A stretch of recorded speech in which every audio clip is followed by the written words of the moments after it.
Hey guys, welcome back with me again in this channel. On today's tutorial, I'm going to show you how you can create a 3-layer video on VN Editor app. So in here I have this video that I want to create to become a 3-layer video. So what you need to do is just click on the video, click on this size or format and choose 9:16 to change it. Now you can just pinch out the video so that it fits with the background like this and duplicate it. So click on the duplicate button, click on duplicate, and to make one of the video as overlay you need to use this forward button.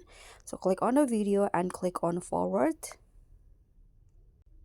and now the video will look like this. So one at the bottom and one as overlay at the top right here. So duplicate the overlay, so there are two overlay like this, and after that you need to move the overlay one to the top like this and the other one to the bottom. So there are 3-layer videos like this. Okay, you can adjust the position to your liking. So after this you are done, and this will be the result. That's all from me. Thank you so much for watching. Don't forget to like, comment, and subscribe. Also click on the thanks. Bye.